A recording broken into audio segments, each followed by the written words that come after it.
বলছি এই জন্মে আদৌ কি আনন্দী ফিরবে? মনে তো হয় না। সত্যি বাবা কি টানাটাই না টানছে।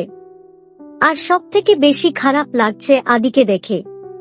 বুঝতে পারছি না তার ওপরে তিতির এত জোর খাটাচ্ছে কিভাবে।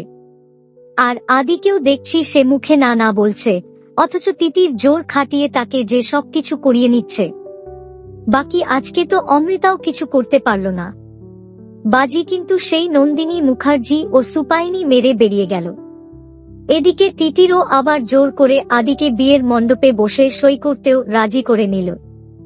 সো কি মনে হচ্ছে আদৌ কি অমৃতা আনন্দীকে নিয়ে আদির সই করার আগে এসে পৌঁছাতে পারবে? অবশ্যই জানিও কমেন্ট করে।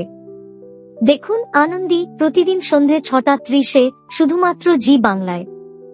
এইরকম সমস্ত আপডেট সবার আগে পেতে অবশ্যই আমাদের চ্যানেলটি সাবস্ক্রাইব করে নিও।